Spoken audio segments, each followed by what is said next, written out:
Nama Om Vishnupadaya Nama Om Vishnupadaya Krishna Presthaya Bhutale Krishna Himself Srimate Bhakti Vedanta Srimate Bhakti Vedanta Swamin Iti Namine Swamin iti namine Namaste Saraswate Deve Namaste Saraswate Deve Gauravani Pracharine Gauravani Pracharine Nirvishesha Shunyavadi Nirvishesha Shunyavadi Paschatya Deshatarine Paschatya Deshatarine Jaya Shri Krishna Chaitanya Jaya Shri Krishna Chaitanya Prabhu Nityananda Prabhu Nityananda Shri Advaita Gadadhara Shri Advaita Gadadhara Shri Vasadi Gaura Bhakta Vrinda Shri Vasadi Gaura Bhakta Vrinda Hare Krishna Hare Krishna Hare Krishna Hare Krishna Krishna Krishna Hare Hare Krishna Krishna Hare Hare Hare Rama Hare Rama Hare Rama Hare Rama Rama Rama Hare Hare Rama Rama Hare Hare.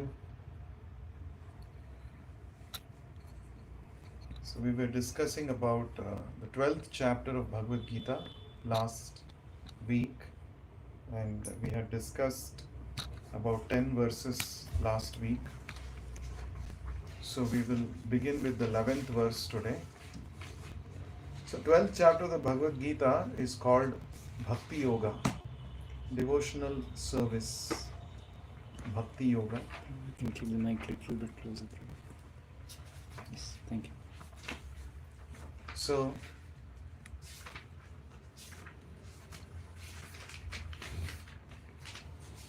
in the 12th chapter of the Bhagavad Gita, I'll just give a recap of what we discussed in the last week so that you all know what was discussed. So 12th chapter begins with the question of Arjuna. Arjuna asks Krishna, who is considered to be more perfect?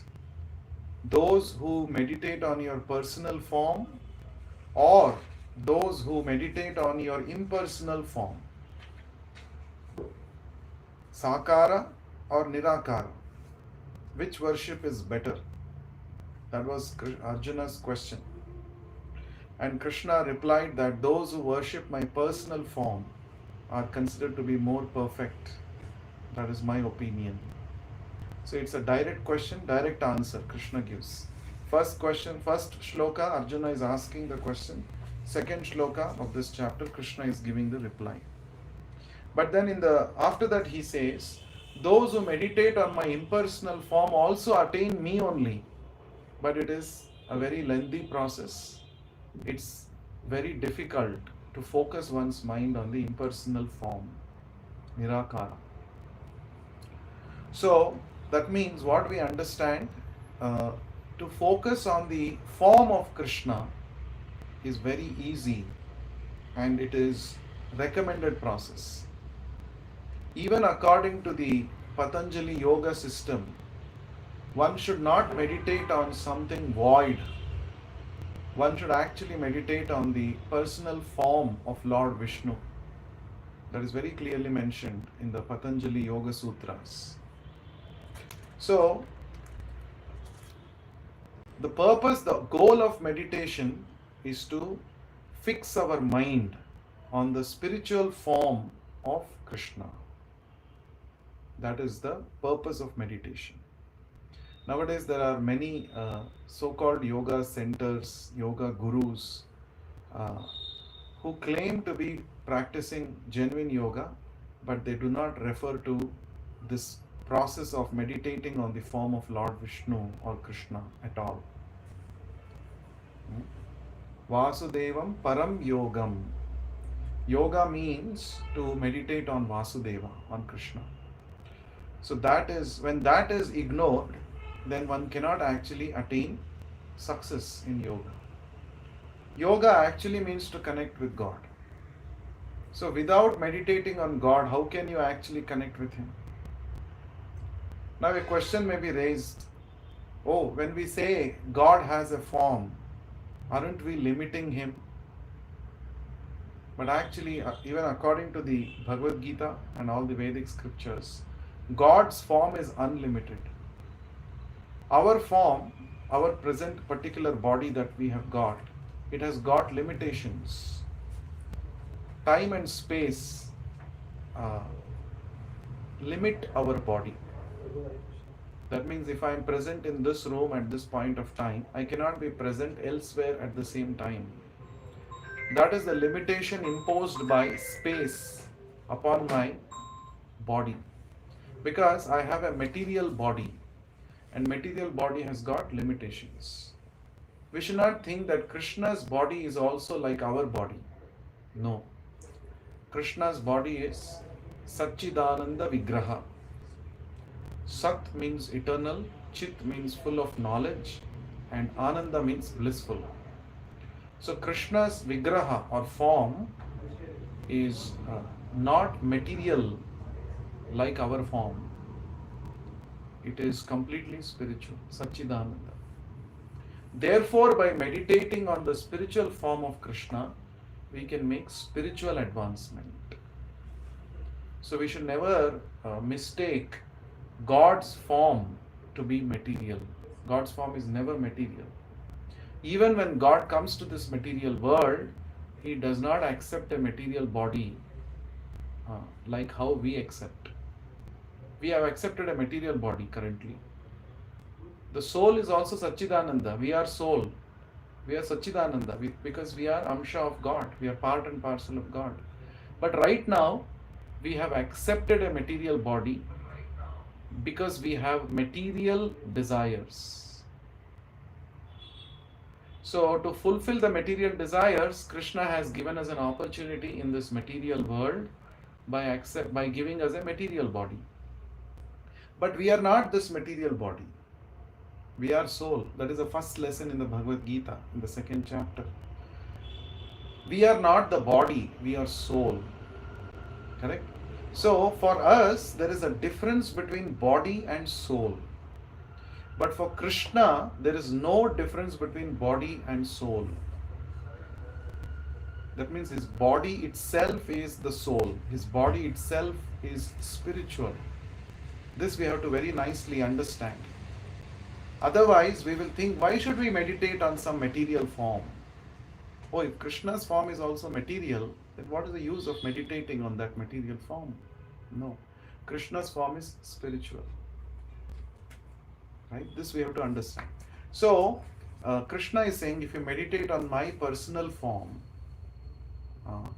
you will make quick progress in spiritual understanding, realization. Right?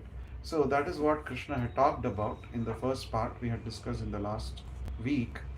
And then Krishna also talked about how to practice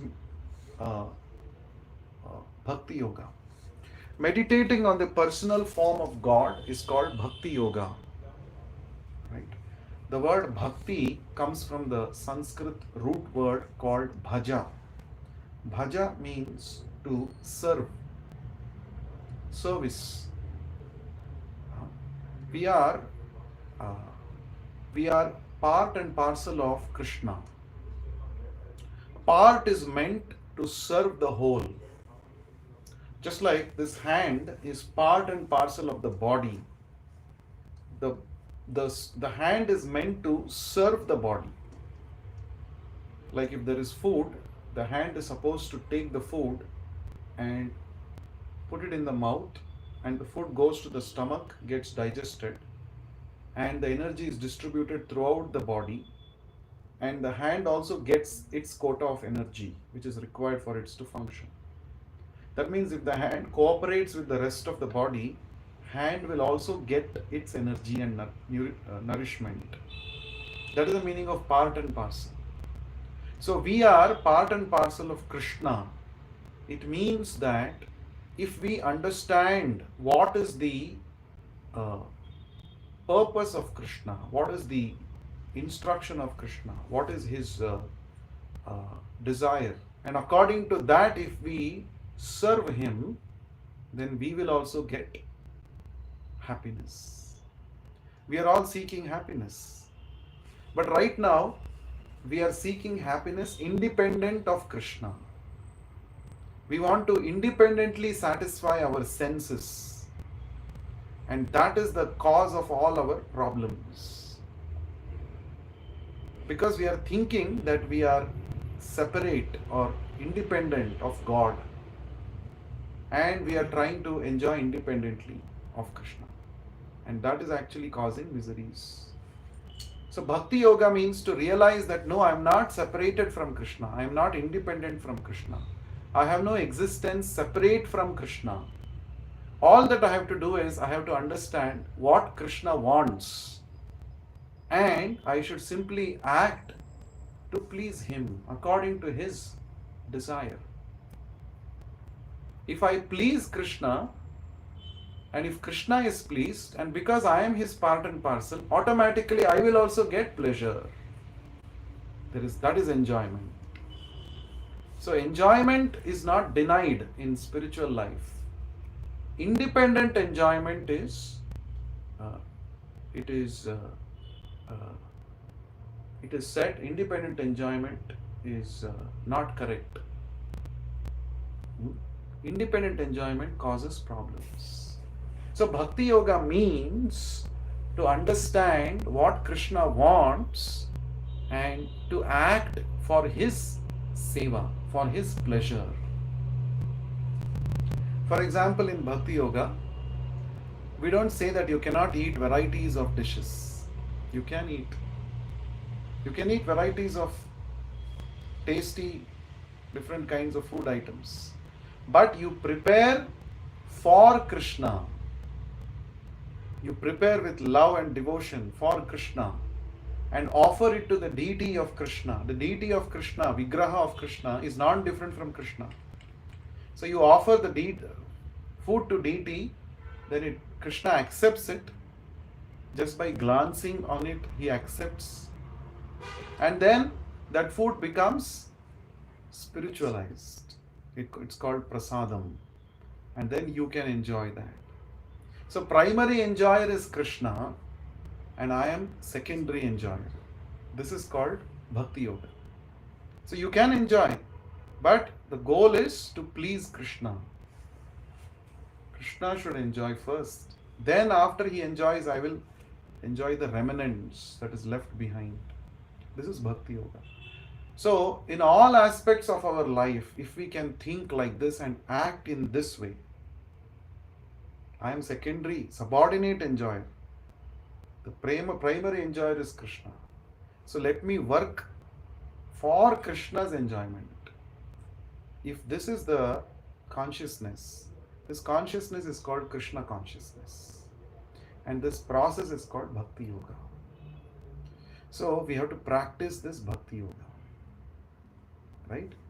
So now from verse 9 onwards, Krishna, verse 8 onwards, Krishna talks about different levels of practicing Bhakti Yoga. See, different souls, different people are at different levels of consciousness. Therefore, different levels of practice of Bhakti Yoga are explained by Krishna. Krishna is not saying you either fully surrender to me or you are lost. He's not saying that way. He accommodates everybody. So let us try to understand what are the different levels of practicing Bhakti Yoga. From text 8 onwards, we will again discuss. First, we will chant the verses. You can repeat the verses and then we shall discuss. Text 8. Mayyeva mana adhatsva मय्येव मन आधत्स्व Mayi buddhim niveshaya मयि बुद्धिं निवेशय Nivasishyasi mayyeva निवसिष्यामि Ata urdhvanna samshayaha. अत ऊर्ध्वं न संशयः. Just fix your mind upon me, the Supreme Personality of Godhead, and engage all your intelligence in me. Thus you will live in me always without a doubt. So, this is the highest level of bhakti. always think about Krishna. Right? He's saying, fix your mind upon me. Engage all your intelligence in me. Right? So fixing your mind on Krishna means what? Always thinking about Krishna in one or the other way. This is actually the position of pure devotee. Pure devotee is 100% Krishna conscious. There will be never a moment in his life when he forgets Krishna.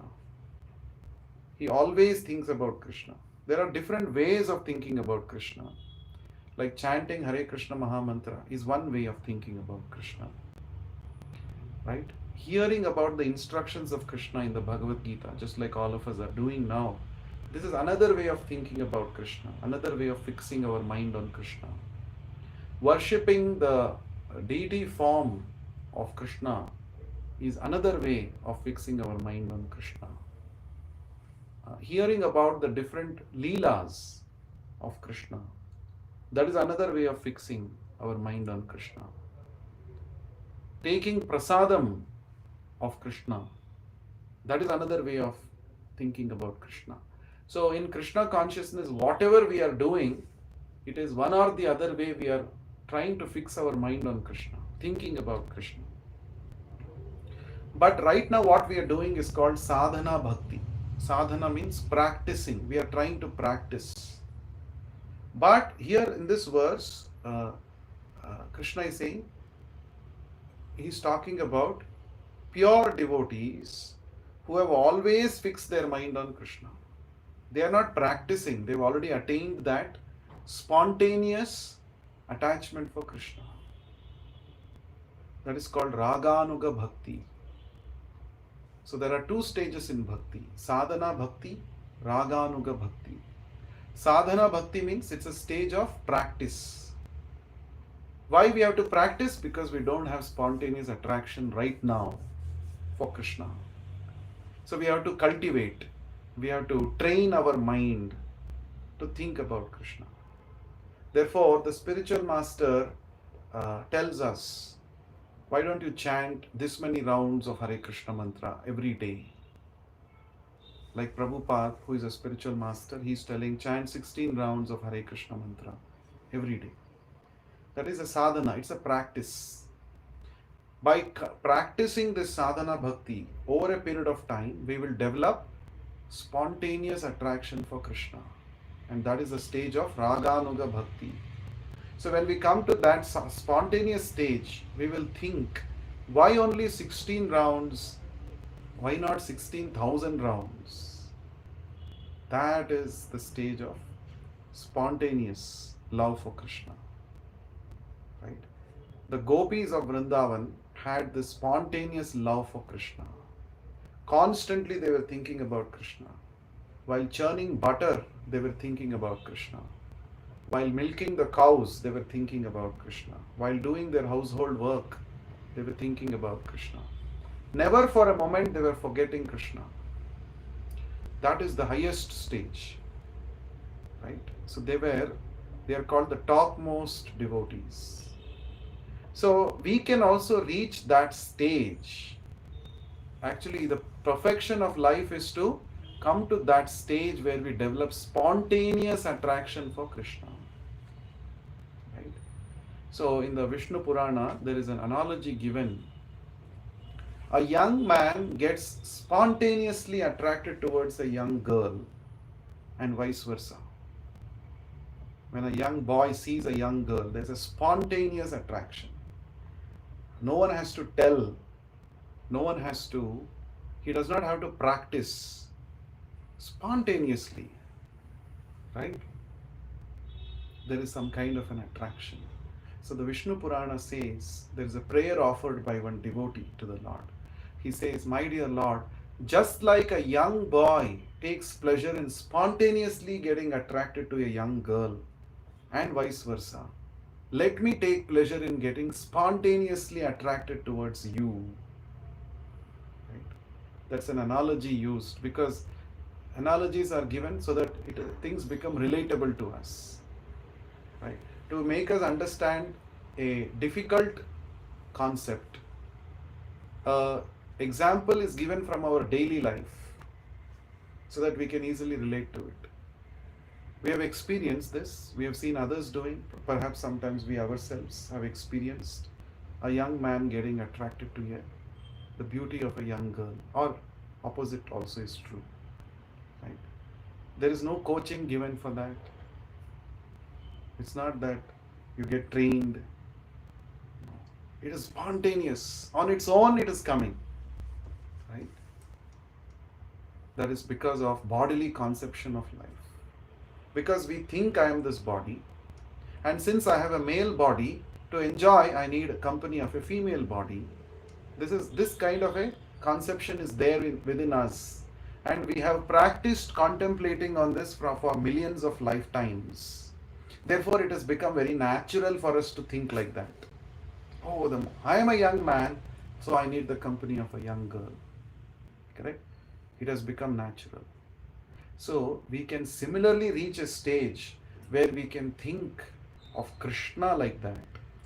Krishna is my supreme master. He is my supreme Lord, supreme lover, and I am his eternal servant.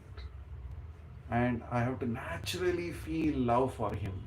Right now it is not there. Right now it is not there. The other kind of attraction is natural for us right now. But Krishna is saying, just fix your mind upon me and engage your intelligence in me. What do you mean by engaging your intelligence in him? Intelligence refers to various talents that we have got. Somebody is good at singing, so sing for Krishna. Instead of singing material cinema songs, which will pull down our consciousness, sing for Krishna. Actually, all kinds of art initially was started to glorify Krishna only. All kinds of art, all kinds of talents are actually meant for glorifying Krishna. There is a verse like that in the Mahabharata. So, but right now, since we have forgotten Krishna, therefore we are using all those talents in material things. Material means where there is no Krishna. There is no Krishna in the picture, then it is called material. Right? So, if somebody is good at painting, you can paint about Krishna. If somebody is good at speaking, speak about Krishna. Somebody is good at,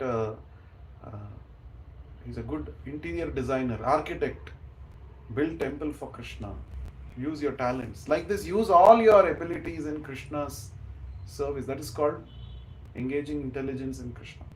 So Krishna is saying, if you do these two things, if you fix your mind on me and use your intelligence in me, for me, then you will live with me. Nivasishyasi mayyeva.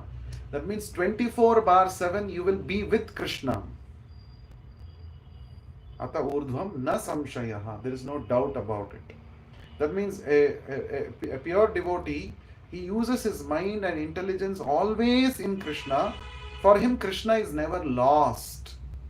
He is with Krishna only. Even though he is in the material world, even though he is having this material body, he is always with Krishna.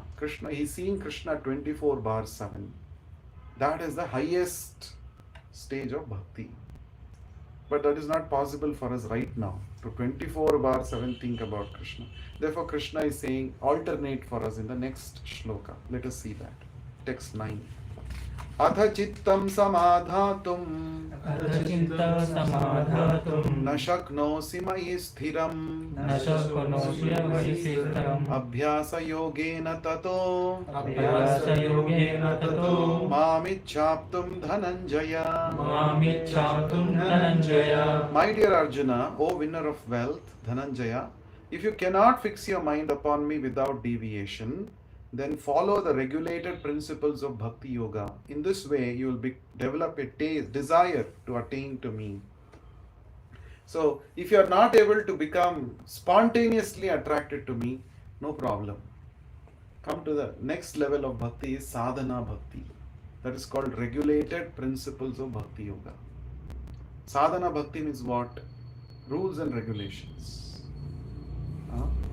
Accepting a bona fide guru who is 100% Krishna conscious and following his regulations. That is sadhana bhakti. So, Srila Prabhupada is a bona fide spiritual master.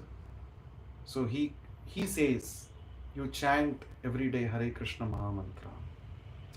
You take Krishna Prasadam. You read Bhagavad Gita. So he has given certain things for us to do on a daily basis. So even though naturally we do not have attraction for Krishna, by following these instructions of the spiritual master, over a period of time, we will develop a desire to attain to Krishna. That is called sadhana bhakti. That is the second stage. If that is not possible, do this. Now somebody may say, this is also not possible for me. Correct? Even this is also not possible. So then Krishna is saying something else in the 10th shloka. Let us see that. Abhyasepya samarthosi matkarma paramo bhava madartham api karmani kurvan siddhim avapsyasi. If you cannot practice the regulations of bhakti yoga, then just try to work for me, because by working for me you will come to the perfect stage. So if you cannot practice sadhana bhakti, then Krishna is saying, no problem, there is one way for you to come to the perfectional stage. What is that? You work for me. That means already there are some devotees who are serving Krishna. You invest some part of your time to help these devotees to serve Krishna. That is called working for Krishna. For example, book distribution. So Prabhupada said you have to print books and distribute to more and more people. Right? Now, there are already certain devotees who have taken up this mission of distributing Prabhupada's books. Temple is there, they are printing books, making the books available for people. All that you have to do is some part of your day, maybe 1 hour, half an hour every day. Can I go and try to convince people to take some books? That is the meaning of working for Krishna. First is what? 24/7 think about Krishna. That is not possible. At least follow the sadhana bhakti. For some time of the day you practice sadhana bhakti. That is also not possible. You work for Krishna. Right? Working for Krishna means assisting the Guru, assisting the spiritual master in spreading this Krishna conscious knowledge to more and more people. Right? That is working for Krishna. Now somebody says that is also not possible. So what is the next thing? Krishna says in the 11th shloka. Athaitadapya shaktosi kartum madyogamashritah sarva karma phalatyagam tatha kuruyat atmavan. If, however, you are unable to work in this consciousness, then try to act giving up all results of your work and try to be self-situated. So if you are not able to do even volunteer service for some time, then what is the next thing? You are anyway working, you are doing some work for your maintenance, some part of that result you give it up. What is that? By your hard-earned money, you can serve Krishna. Support the devotional activities of the Krishna consciousness movement by your hard-earned money. Suppose you are earning X amount. Give some part of it, maybe 1% of it, for spreading this Krishna conscious knowledge to more and more people. For example, every week we are organizing, Saturdays and Fridays we are organizing classes in the campus, right? Somebody can come forward. Yes, I will sponsor 5 plates of prasadam every week. It's a seva from my side. I am already earning. I'm getting some monthly, I'm getting some salary. So I will sponsor 5 plates of prasadam for 5 students every week. That is the meaning of giving up results of your work. Giving up. You give some portion of your results. That is charity, dana. Charity helps us to become selfless. It helps us to come to the stage of becoming free from selfishness. And especially the charity that is done to spread Krishna consciousness is of the highest order. Generally, people give charity. Some people who are very pious, they give charity. Maybe they do charity in some hospitals or something to poor people. They want to give some help. But the money that is used to spread Krishna consciousness is the highest charity, because it not only benefits on the material platform, it also benefits the soul. Suppose there are 2 scenarios where one, there is a poor person, you want to feed him food. So you are feeding food to him. That is one. You're giving food.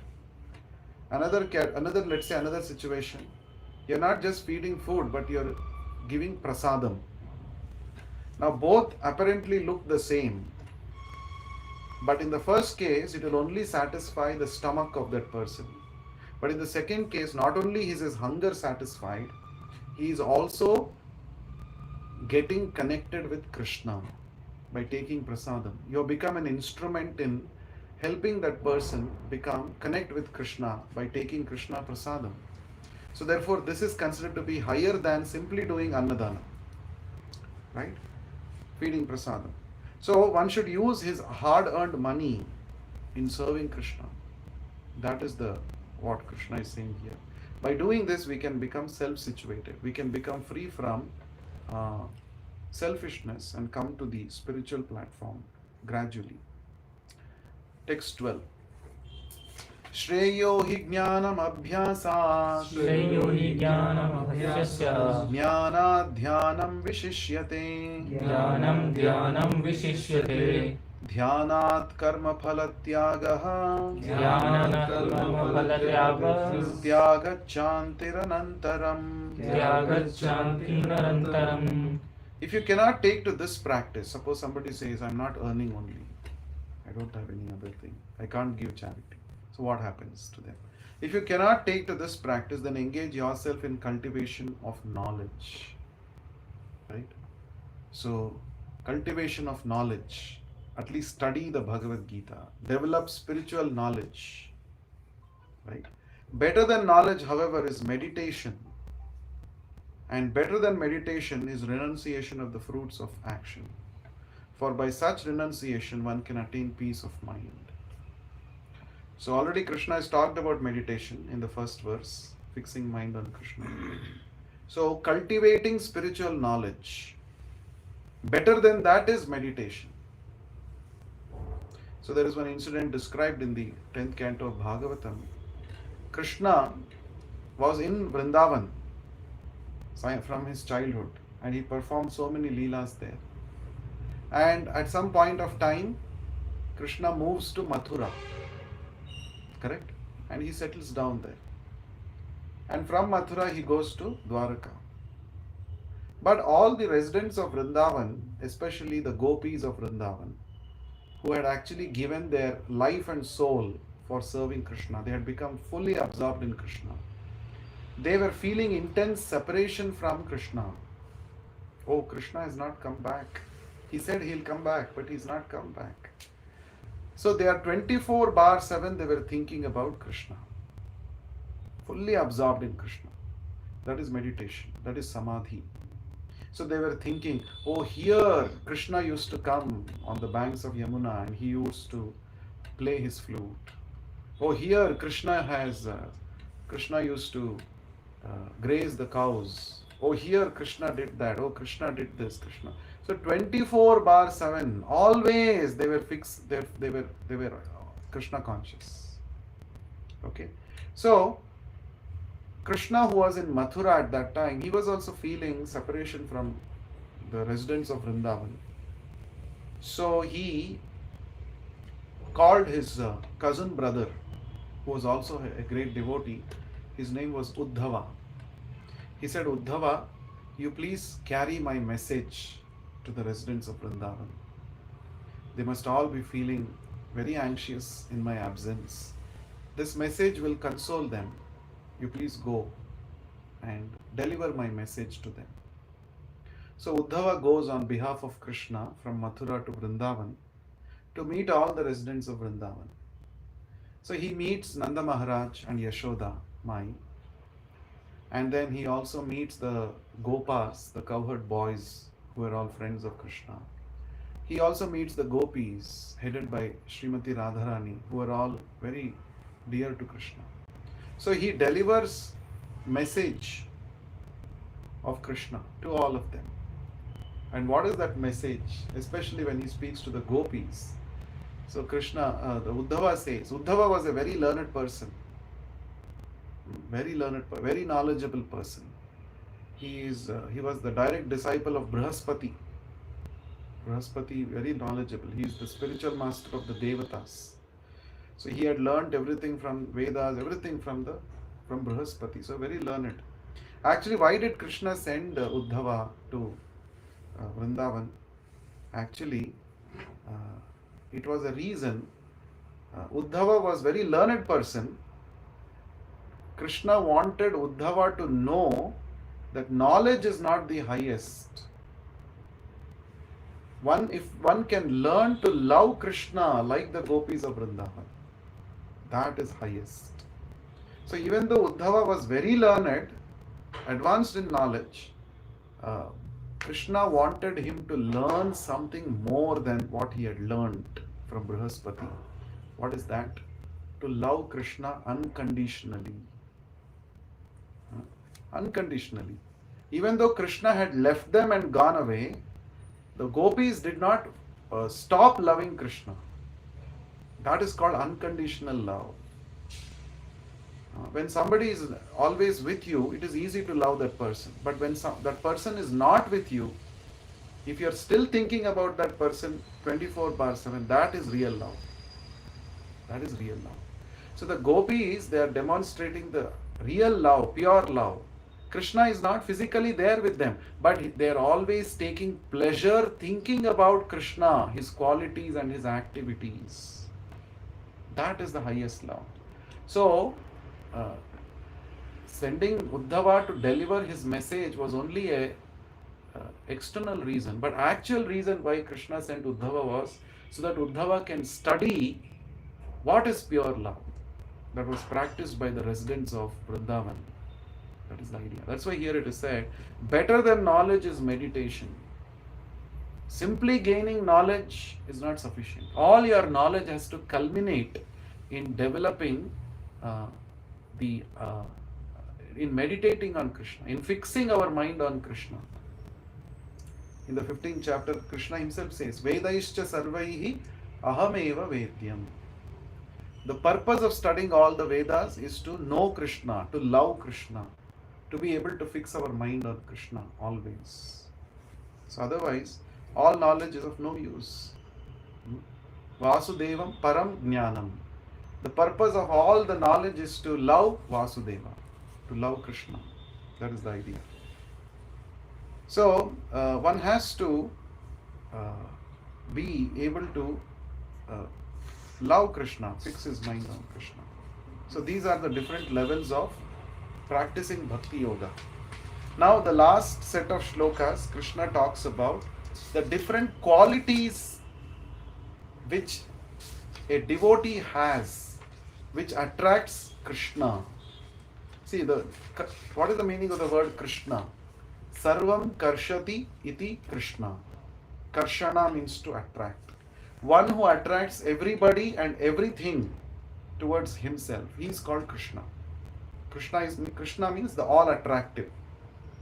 But there is something which attracts even Krishna, and that is bhakti. There is only one thing that can attract Krishna. Krishna attracts everybody, but there is one thing which even Krishna gets drawn towards, and that is bhakti. Let me just imagine the position of a pure devotee who has developed pure love for Krishna. His position is very, very high because Krishna gets attracted to such a pure devotee. Krishna is called Atma Rama. Atma Rama means self satisfied. Krishna has nothing to desire. Like we all have desire. Oh, I should go to McDonald's and eat this. Or you may have a desire, like I have to go and visit this place. I have to go to Wonderla and some water sports. So we have so many desires, and many times our desires are not fulfilled as per our wish. Correct? Correct, no? But Krishna is not like that. Krishna, whatever he desires, it will surely happen because that is the position of Krishna. There is nothing which is unachievable for Krishna. Therefore, he is Atma Rama. He is fully satisfied always. And another understanding of this Atma Rama is he does not depend on anybody external to him to fulfill his desire. Suppose if I have desire to eat samosa, I have to go to that place where samosa is cooked. I have to depend on that person who is preparing samosa. Or I have to go and procure all the raw materials, ingredients. So I have to depend on somebody else to get those ingredients and then cook. If I know, I'll cook myself, or if I don't know, I have to depend on somebody to cook. That means fulfillment of my desires is dependent on others and external objects. So I am not Atma Rama. We are not Atma Ramas. Correct? But Krishna is Atma Rama. He doesn't depend on anybody external to achieve his purpose. One example is given in the scriptures. Many examples are there. One of the examples, Upanishad says, the Supreme Lord desired, let there be creation. And he just glanced upon the material elements and the creation started. That's all. He doesn't have to go work, put all the things together, take somebody else or bring somebody else. No. Just by his desire, it can happen. Another example is given. Lord Vishnu wanted to start the process of creation. Right?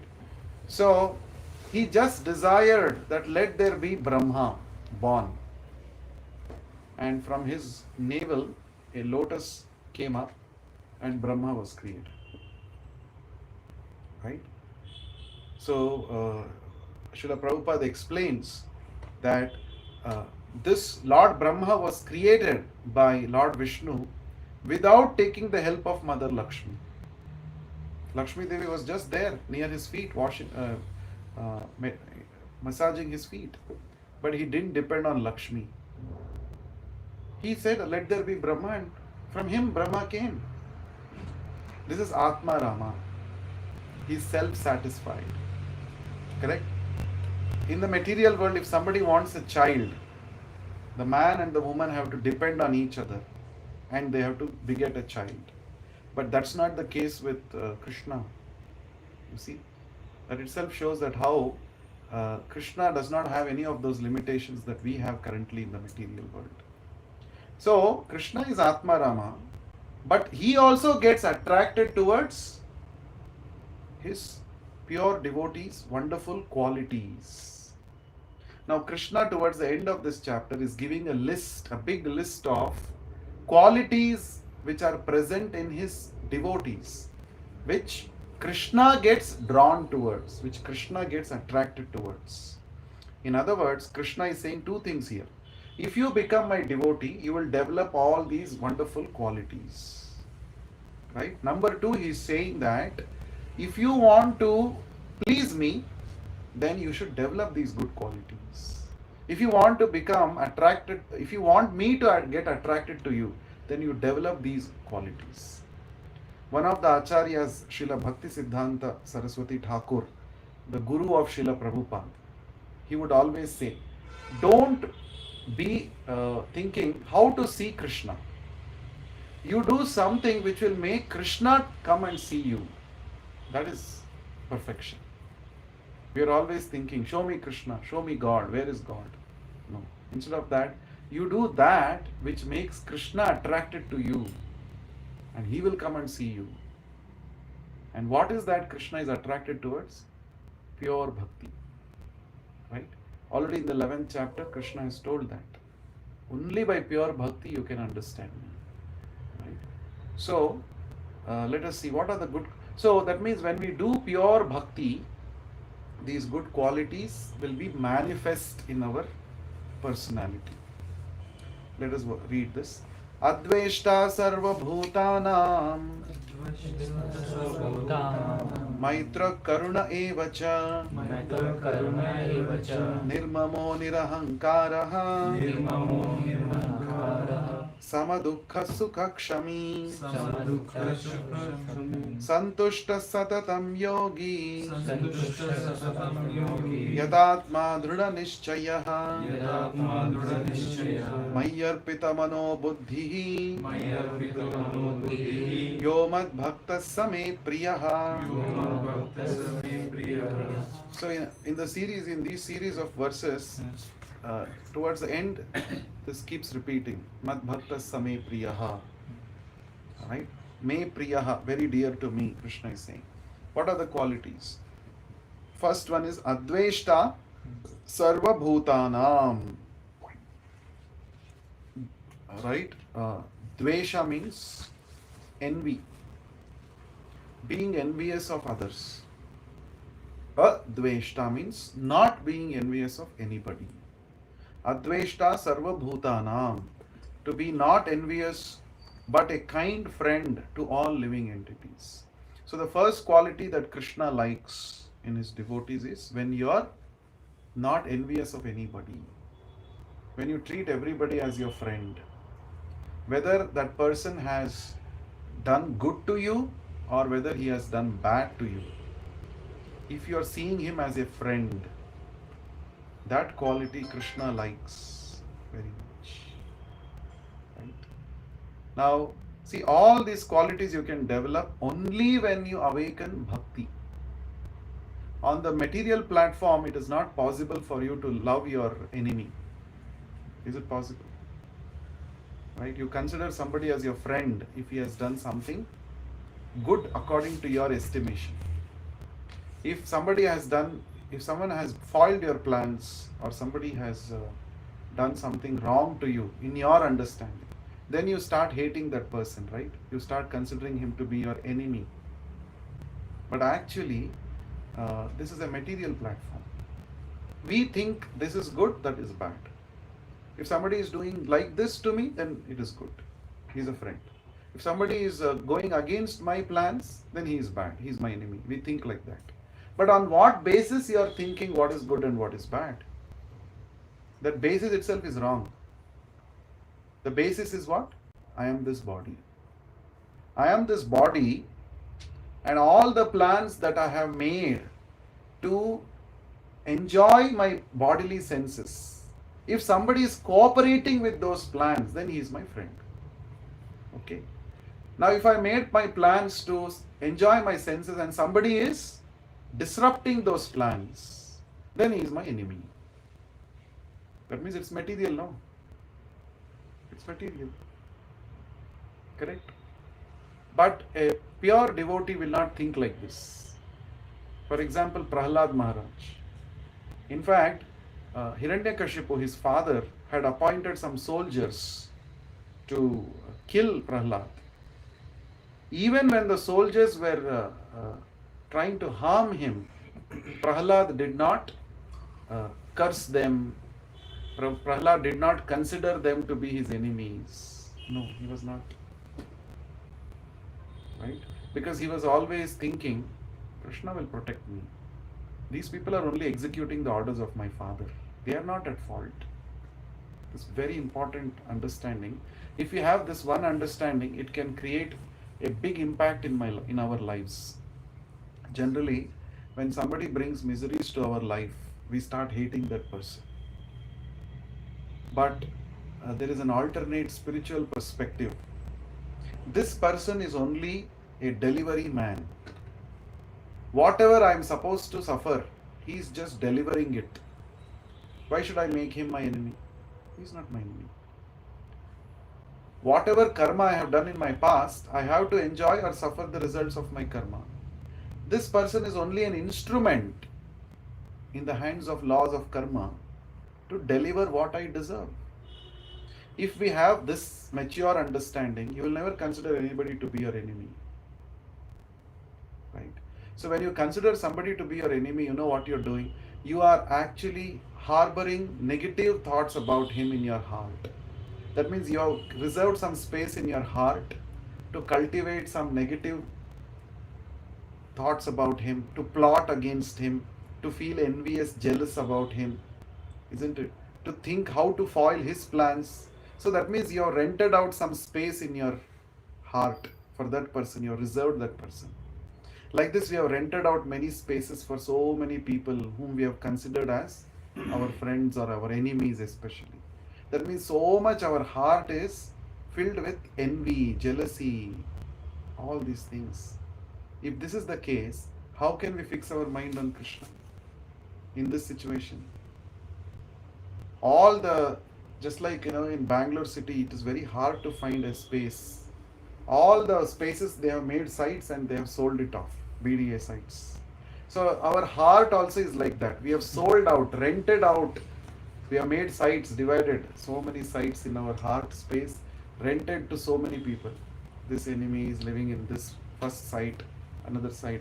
So where is no place for Krishna? That's why there is no place for Krishna. That's why we are not able to think of Krishna spontaneously, because our hearts, our mind and heart is rented out to so many people like this. That is why first thing that Krishna is saying is Adveshta Sarva Bhutanam. My devotee should never consider anybody to be his enemy. And my devotee who never considers anybody to be his enemy is very dear to me. Right? Second, Maitraha. Maitraha is already there. We have discussed. Friendly. Considering everybody to be friend. How can you consider everybody to be friend? Because everybody is part and parcel of Krishna. I love Krishna, therefore I should love his parts and parcels also. Very simple. Right? So real universal brotherhood is possible only when you become devotee. It's like Krishna is the Supreme Father. Everybody are his sons. Therefore everybody is my brothers and sisters. So in a family, there is one father. Everybody, all his sons are brothers and sisters. Correct, no? So this is universal brotherhood. Maitra. Then Karuna. Karuna means compassion, kind, being kind. We should be kind to everybody. Why we should be kind to everybody? Because everybody is fighting their own battles. You never know. Correct, no? When you meet somebody, you should speak a few words of kindness, because we don't know what battles they are fighting in their life. They may appear to be very normal to you. Just by seeing, you cannot know. But actually everybody is going through a lot of problems in this world. Is there anyone in this world who is not suffering from any problem? Is there anyone? Nobody. Everybody, as long as we are living in the material world, one or the other problems are bothering us. So a devotee of the Lord becomes very kind and compassionate towards others. And out of this compassion, he shares the message of Bhagavad Gita with them. Real compassion is this. Everybody is suffering in this world because they have got disconnected from Krishna. That is the root cause of all problems, miseries. Root cause of all miseries is we have forgotten Krishna. Prabhupada gives an analogy. Suppose there is a rich man, he has a son. And at a very young age, the son got separated from the rich man. Now the son is living on the streets. Correct? He is suffering so much. He is hardly, even to eat one meal a day, he is suffering. He is begging. He is suffering so much. But actually, he is the son of a rich man. But because he has got separated from the rich father, now on the streets he is suffering. Some movies you might have seen like that. Old movies were like that.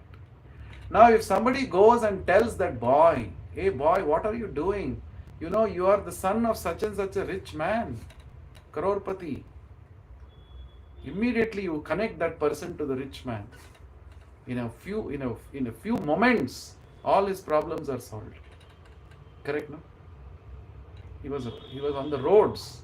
Now he will be in palace next moment.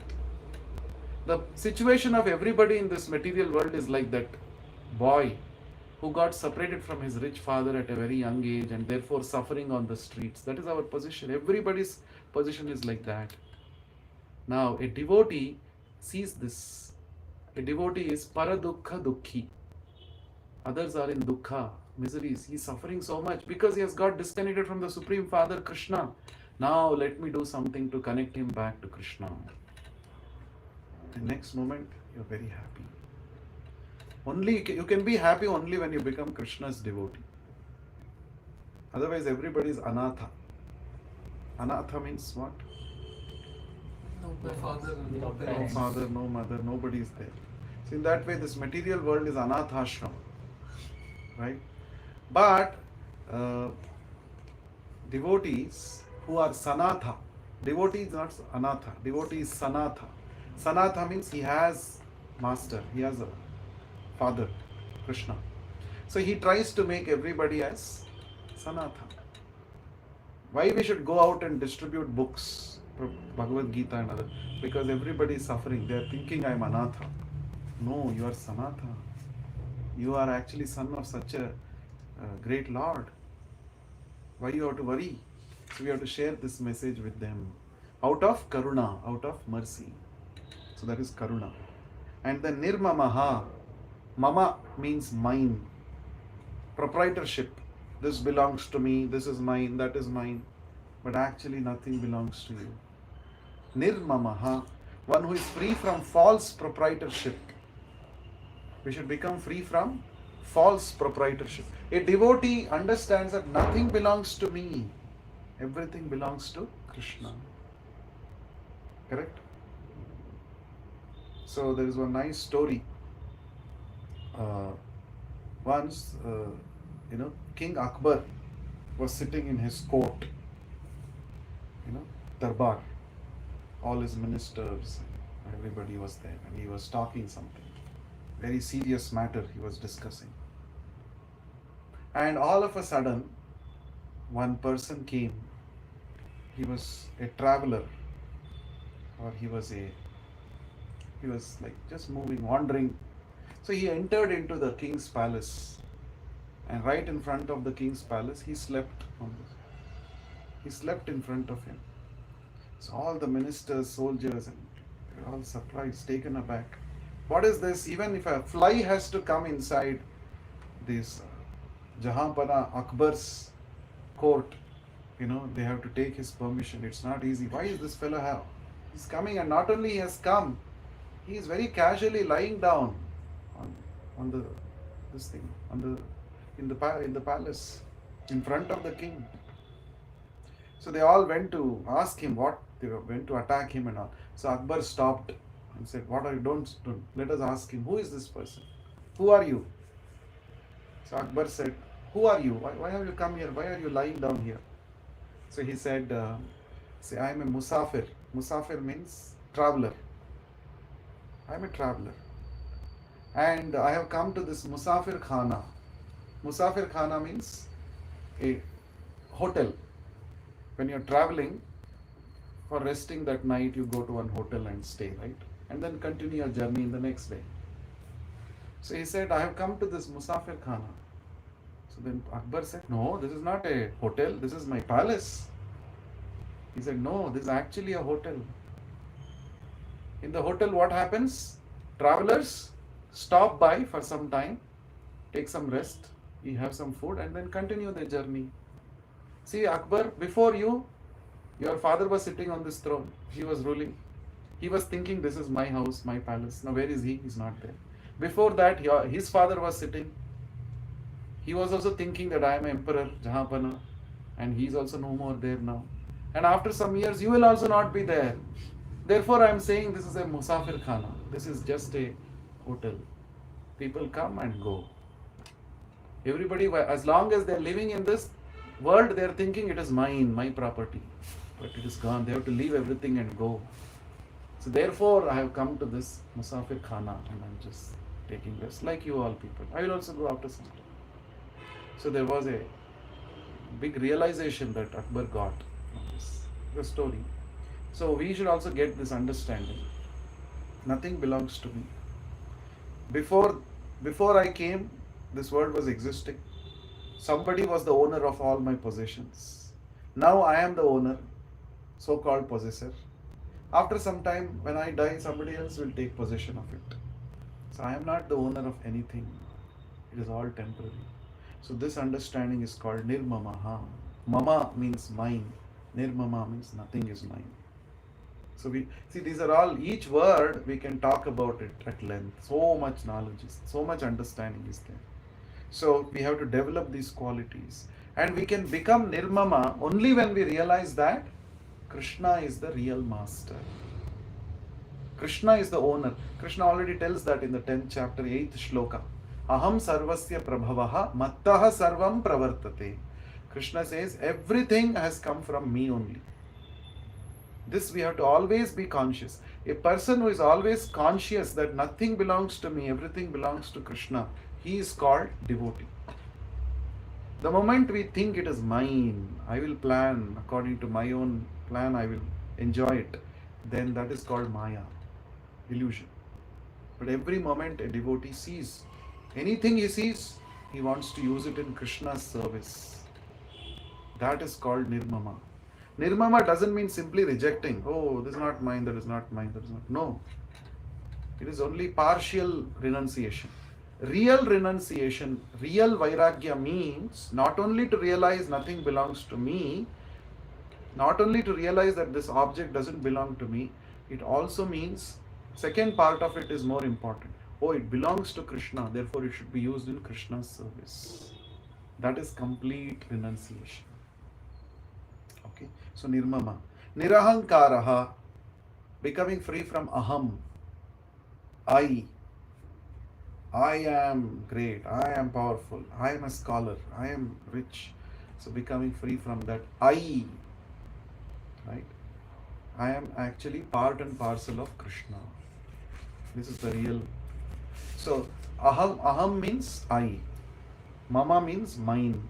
So to give up this conceptions of I and mine, that is very dear to Krishna when you do that. So false ego, it is called. Becoming free from false ego is nirahankaraha. Samadukha sukha kshami. Samadukha sukhaha. You should be same, samaha, in both sukha and dukkha. Sukha means happiness. Dukkha means distress. Generally we are not same, no? When happiness comes, we dance, we jump, right? When distress comes, we become so depressed. Correct? But with spiritual knowledge, both happiness and distress are temporary.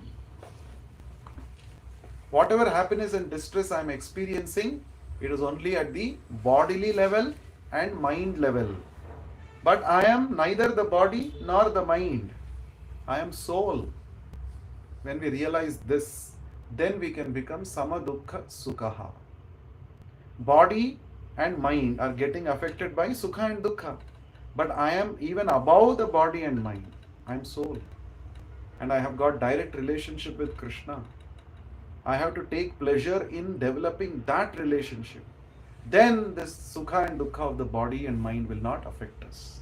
So that means, you see, all these qualities we can develop only when we become Krishna conscious perfectly. Right? And then kshami means we should be forgiving. Everybody makes mistakes. To err is human. So we should not make a big issue out of others' mistakes. Generally what happens, when we make a mistake, we expect our world should forgive us. But when others make a mistake, we blow it up and show to the whole world how this person is wrong. Right? We are the best lawyers when it comes to defending our own mistakes. When it comes to judging others' problem, others' mistakes, we are the best judges. right? But Krishna is saying you should be kshami, kshama. We should forgive. You can forgive others when you know that everybody has weakness. And the root cause of that weakness is, again, disconnected from Krishna. Right? So, therefore, real kshama is to enlighten the other person in Krishna consciousness, to give the spiritual knowledge. Then santushtaha. Santushta means to be satisfied. In every circumstance, I should be satisfied. Example for this is Sudama. Sudama was a childhood friend of Krishna, but because of poverty, his family members suffered so much. But even in that poverty-stricken condition, Sudama was very satisfied. Santushtaha. He was very satisfied. He had no complaints. Every day he was taking pleasure in praying to Krishna, chanting his holy names. He was not complaining to Krishna, what is this Krishna, I'm your friend. Why have you kept us in this poverty-stricken condition? No. You're saying so nice. Krishna has kept us so nicely. So this is possible only when we develop the understanding that Krishna is taking care of me and he knows best what to give me when, and he knows how to take care of me. I should not have any doubt about Krishna's taking care of me. Then I am santushta. Yadrucha lava santushto. Another verse Krishna says. The same word santushta comes. So whatever comes by Krishna's arrangements, I should be satisfied with it. The whole world is suffering because people are not satisfied. They want more and more and more and more. Isn't it? So mind is saying, now you have a two-wheeler. If you have a four-wheeler, then you will be happy. Now you are having one small 1 BHK house. If you have a multi-storied building, you can be very happy. Right? So, but actually, tell me, who is that person who has become satisfied after chasing his greed? Is there anybody? Nobody. The famous story about Alexander. Alexander conquered so many countries he had annexed. But towards the end of his life, he told his soldiers, see, when you're carrying my dead body, you just make sure that both my hands should be outside. People should be able to see my empty hands. Why? Because people should see Alexander the Great, who had conquered so many lands and so much riches, he's going empty-handed. In his final journey, he's going empty-handed. So you can't take even 1 paisa with you. So what is the use of running behind temporary power, temporary possessions? So one should be satisfied. Satisfaction is the quality of an advanced person. Simple living, high thinking should be the goal of life. Not the other way. Living in high-rise buildings but no thinking, that is of useless. So santushta means one should understand goal of life is not to increase my possessions. Goal of life is to increase my degree of thinking. Correct? So in the Vedic understanding, the Brahmanas, who are always trying to accumulate knowledge, they would actually accept something called Daridrya Vrata. Right? Voluntarily, they would actually embrace poverty. Because, if I become attached to these riches and comforts, then I will no more be interested in gaining knowledge. That's why the Brahmanas would actually take this Daridrya Vrata, lead a simple life. In fact, even Chanakya Pandit, the Prime Minister of Chandragupta Maurya, who helped him establish his kingdom. Chandragupta Maurya's kingdom was almost towards the entire India was under him almost. But his Prime Minister Chanakya, when he was offered by Chandragupta Maurya to live in a nice palace, he said, no, I'm not interested. I want to live in a hut. So Chanakya lived in a hut. Even though he was the Prime Minister of the biggest empire. So this is called being santushta. But Prabhu, I always have a confusion in that boundaries.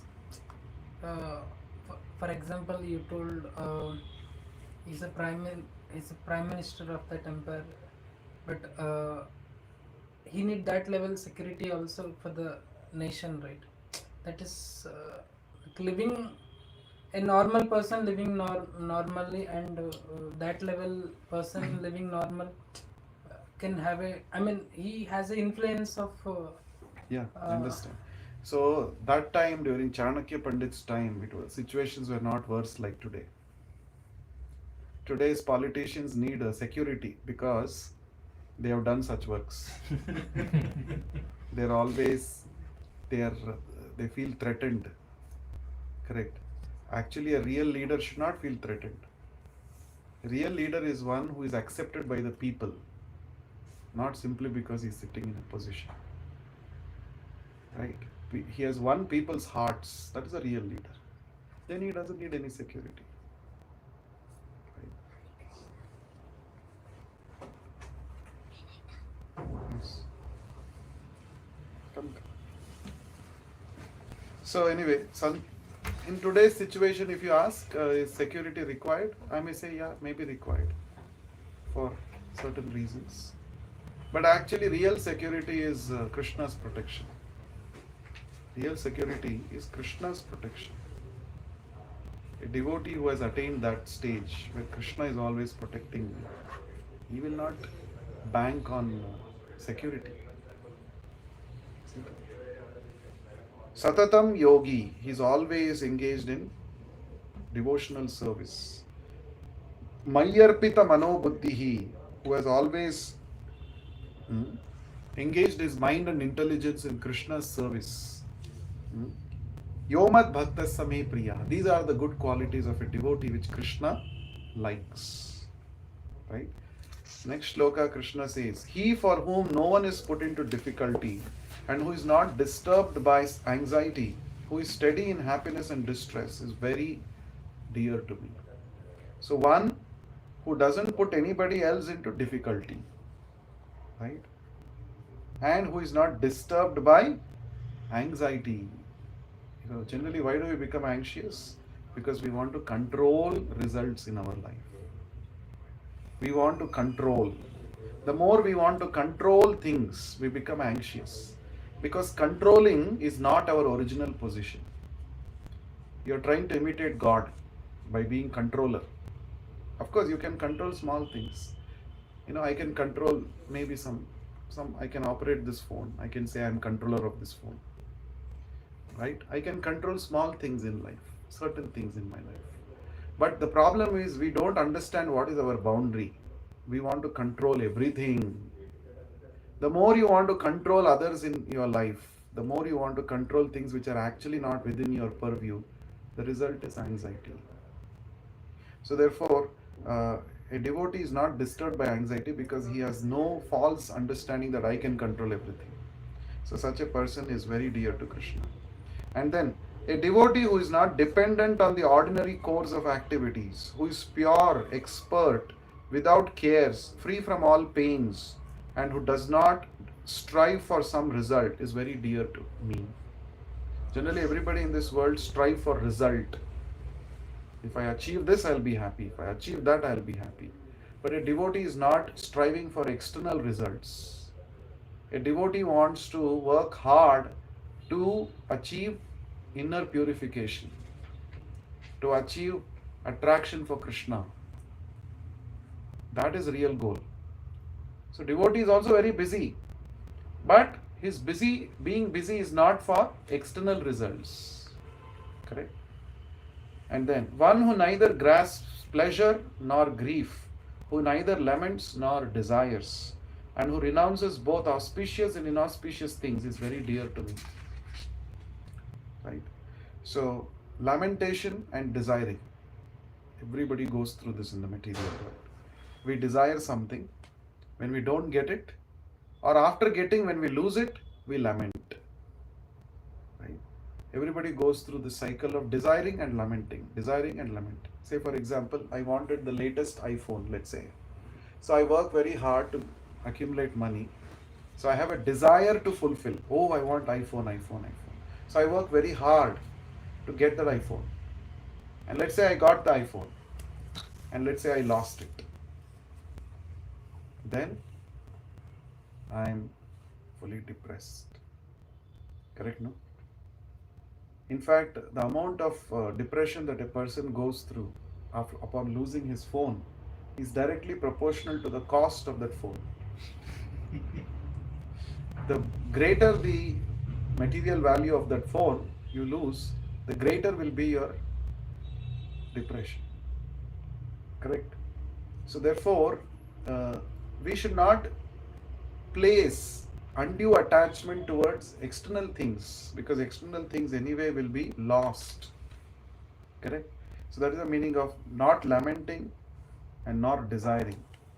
So don't use your desiring capacity to desire something which will anyway you will lose one day. Then you will be depressed.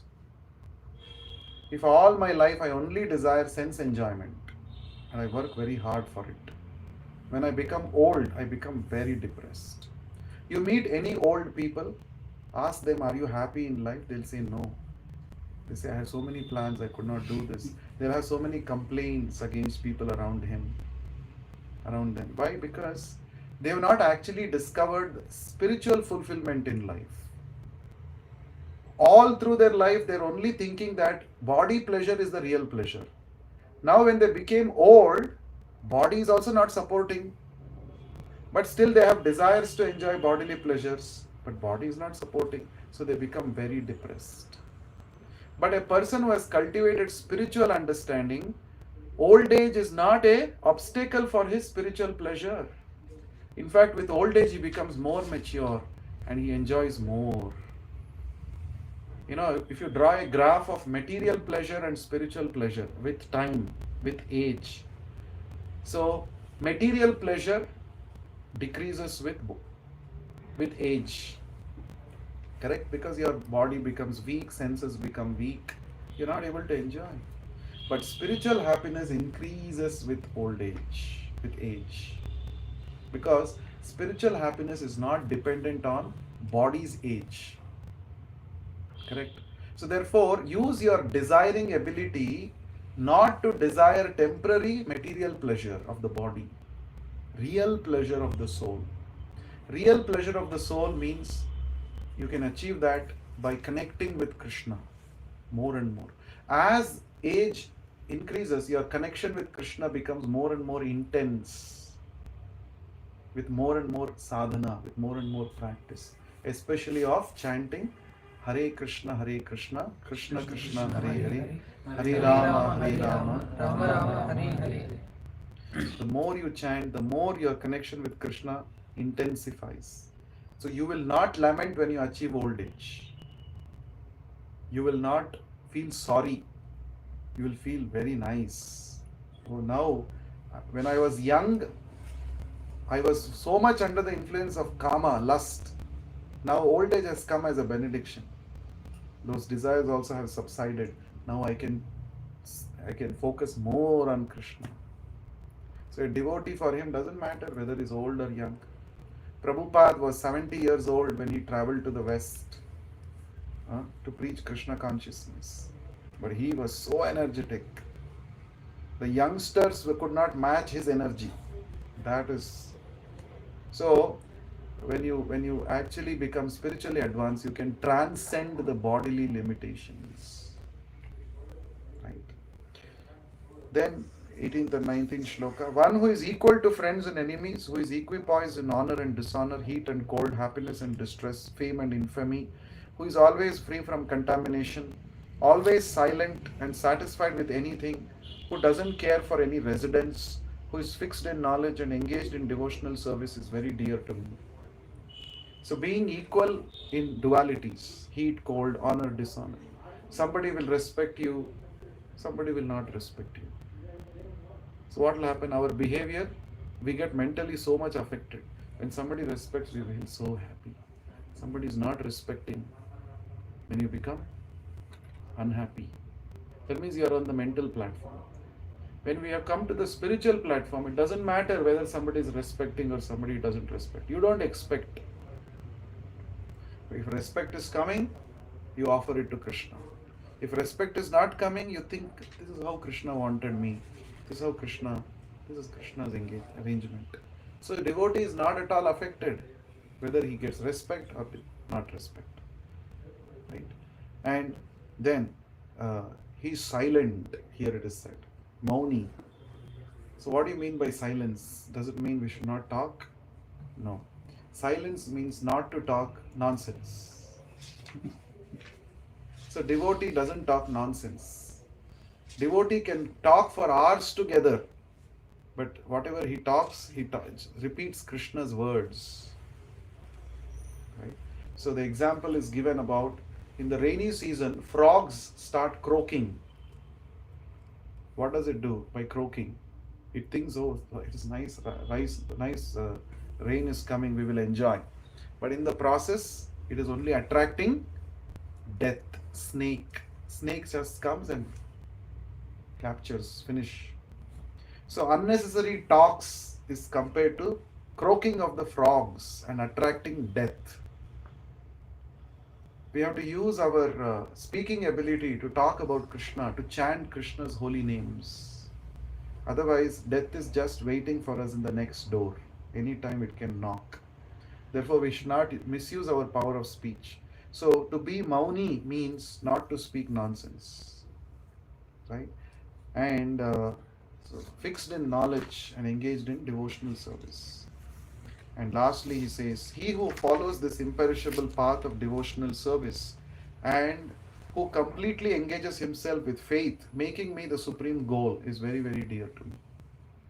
So, final conclusion of this chapter is, one who follows Bhakti Yoga with faith, one who makes Krishna as the supreme goal of his life, such a person is very, very dear to Krishna.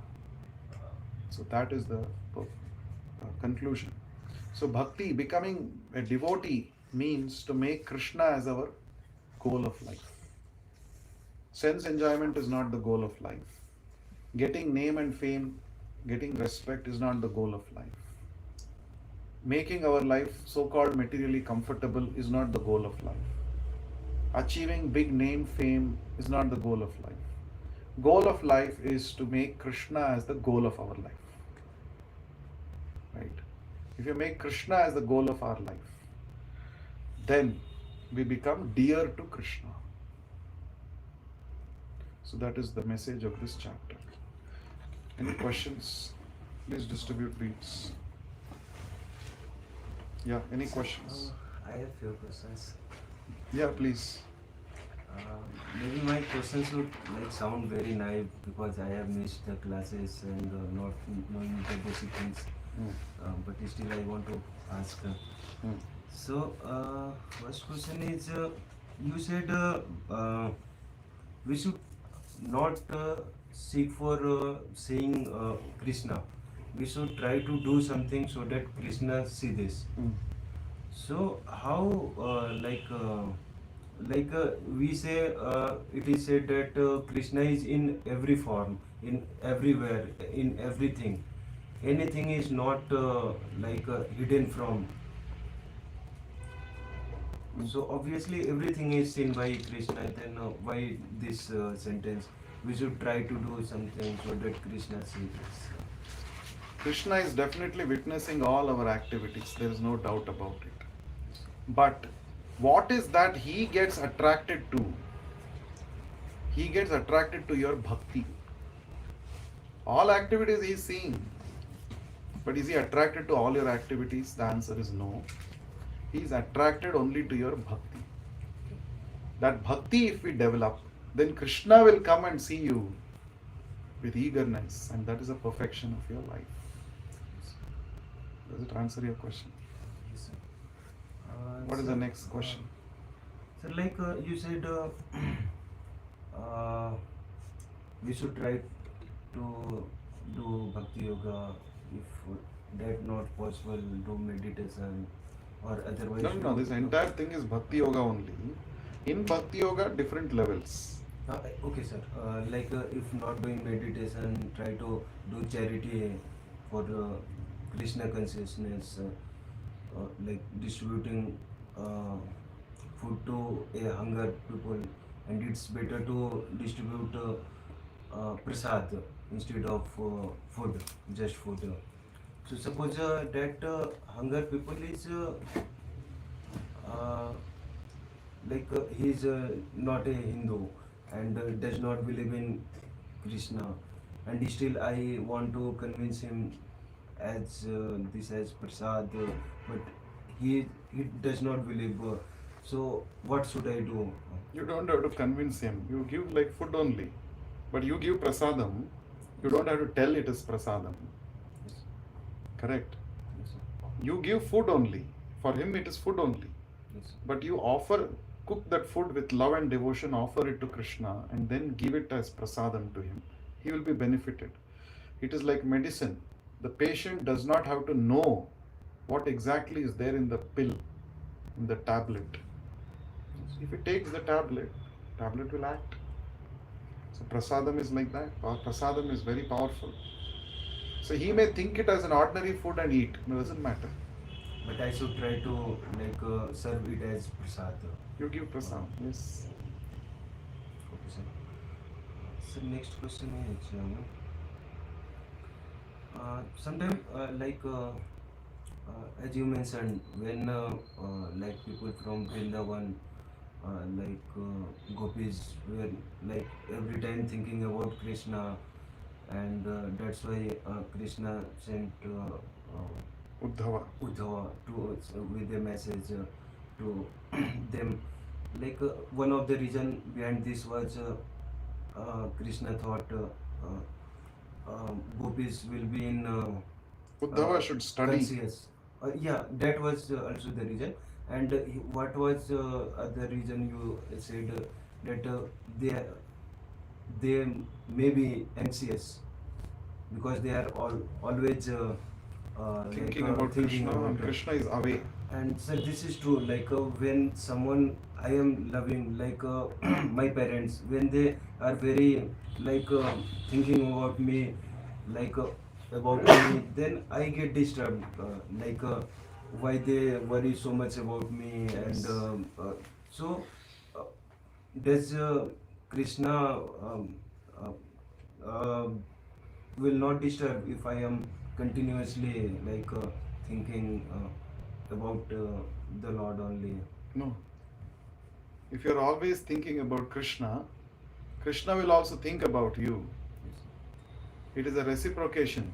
But in the real world, it not formless. I think if someone is very much thinking about me, I also love that person, then I get disturbed. Why he is No, so many much no. caring about me? If you are thinking about somebody so much, that person may not even be conscious that you are thinking about that person.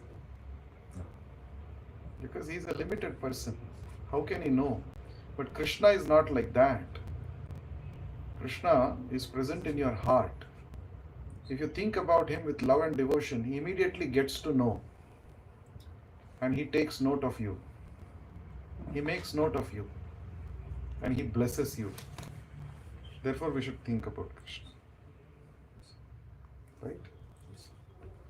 Any other question? I have one more question. Yeah. Prabhu, you told we should not hate. Anybody? Yeah, but I don't want to intentionally tell this situation. When you see situations happened in Bangladesh recently, Yeah. how can we not hate? That implicitly comes even we don't want to. That disturbs so much in the mind, and somehow hatred comes. Yeah. So, by hating, are you going to help them anyway? Nothing. But how can we think by seeing that kind of situation? So, we should think. This is the influence of Kali Yuga. How people are becoming so godless, and real devotees are harassed. Right? So, the only solution for this is, we should actually we should make more people Krishna conscious. Correct? If, let's say, the government If more people are Krishna conscious, they can influence positively the government. Correct? Another thing also that we have to understand is, in the material world, there are divine personalities, there are demoniac personalities. Both kinds of personalities always exist. And there is clash between both, always. It is not new. We should not think the Bangladesh incident is something new to this world. This is always the case. Always the demoniac people will create obstacles for people who are on the divine platform. Deva and Asura. Always there is clash between the two. And whenever there is a clash between Devatas and Asuras, the Lord always takes the side of the Devatas and destroys the Asuras. It is the history. Ramayana, Mahabharata, all. That is what has happened. No? So therefore, that is the nature of this world. Clash between the two. And this should also become a lesson for us. This world is not a place for us to settle down. Right? So I have to get out of this place. This is a very nasty place. Material world is not a place suitable for a gentleman to live. Right? These are all indications. These are all indications.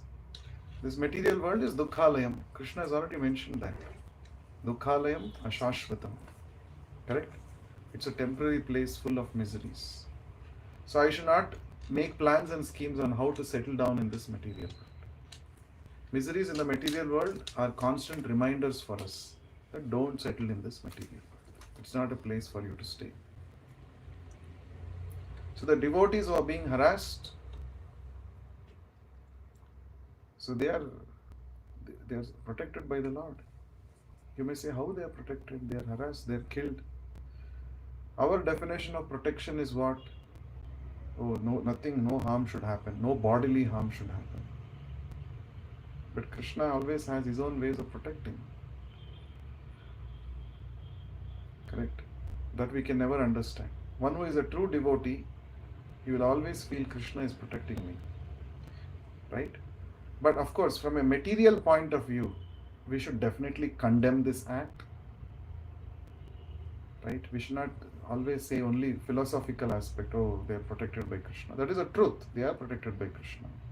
How Krishna is protecting, that is left up to Krishna. Because sometimes Krishna makes his devotees go through misery so that the devotee becomes quickly freed from his past karma and quickly goes back to spiritual world. That is Krishna's way of protecting his devotees. By seeing from a material point of view, we can never understand this. Right? So that is Krishna's way of purifying his devotees quickly and taking them back. But from a day-to-day transactional point of view, definitely we should condemn this. Right? We should definitely condemn. And the only solution is to make more people devotees. Make more people Krishna conscious. Then the world would at least be a better place in one sense. But for reacting, that emotion will only drive us, right? Like Correct. Emotion, like Hanuman used his emotion to burn the entire Lanka. So you can use your anger against those who are against the Lord and Krishna, a Lord and his devotees. Correct? So in your capacity, Hanuman is Hanuman. He was able to burn the entire Lanka. We may not be able to go and burn the Bangladesh. So we can do something in our own capacity. No, simply emotions will not help. That emotions can be channelized. How? You write more. You know to write. You write blogs. You write about blogs. You write condemning this act. You talk to people condemning this act. In your capacity, what you can do, you should do. Don't let your emotions just be there. You streamline it, channelize it. The best way is to use those emotions and make more people devotees, make them distribute Prabhupada books, make them Krishna conscious. And also use that emotions to make a firm resolution that whatever I do, this material world is not it's a nasty place. Let me do something to get out of this place. Become more serious in your spiritual life. Put that emotions to right usage. Any other question? Sir, you were talking about form of God, about you also talked about Patanjali Yoga Sutra, that best way of worshipping is to worship in the form. You were talking not like Nirakar. So what form exactly we should see? We should meditate on Patanjali Yoga Sutra says we should meditate on the Chaturbhuja Narayana form. Or even Krishna's form. This is authorized form.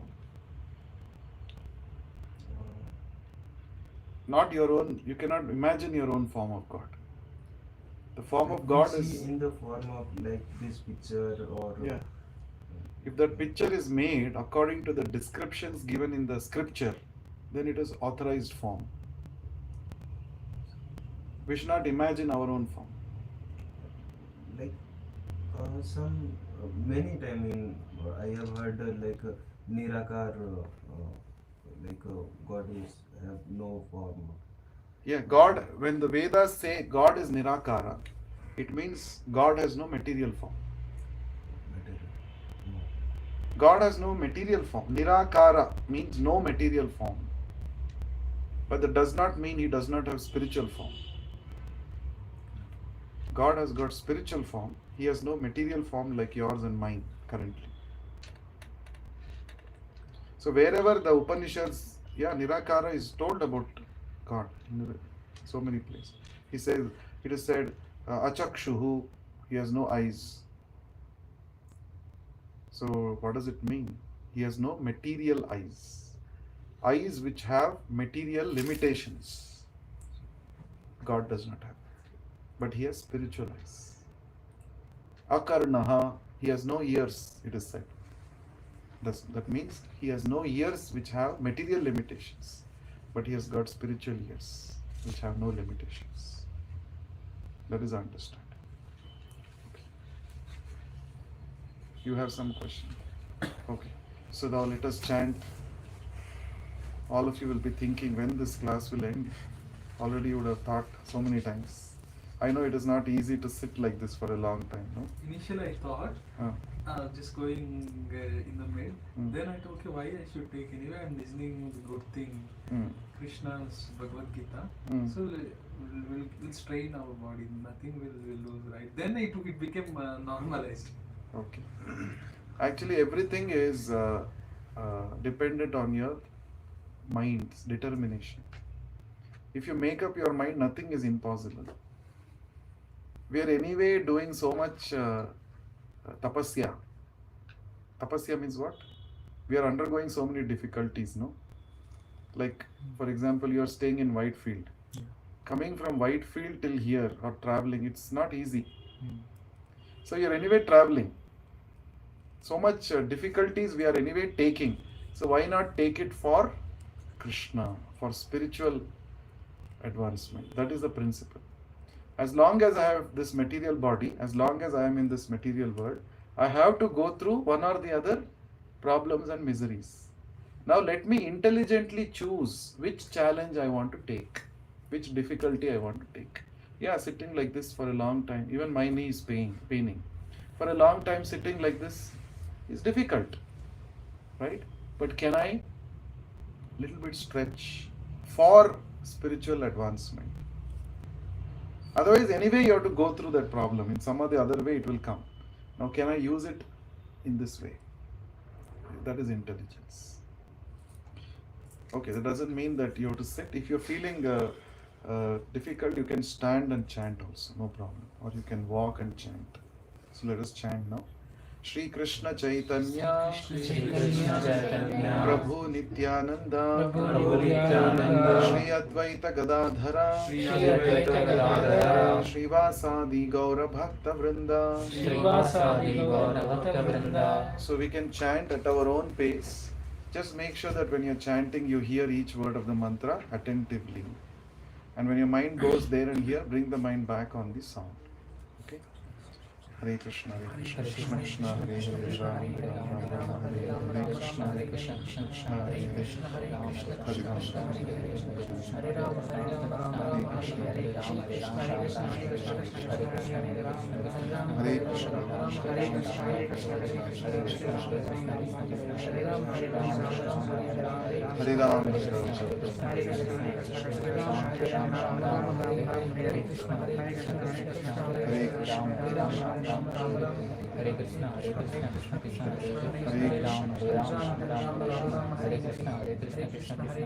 Krishna, Hare Ram, Hare Ram, Hare Krishna, Krishna Krishna, Hare Ram, Hare Krishna, Hare Ram, Hare Krishna, Hare Krishna.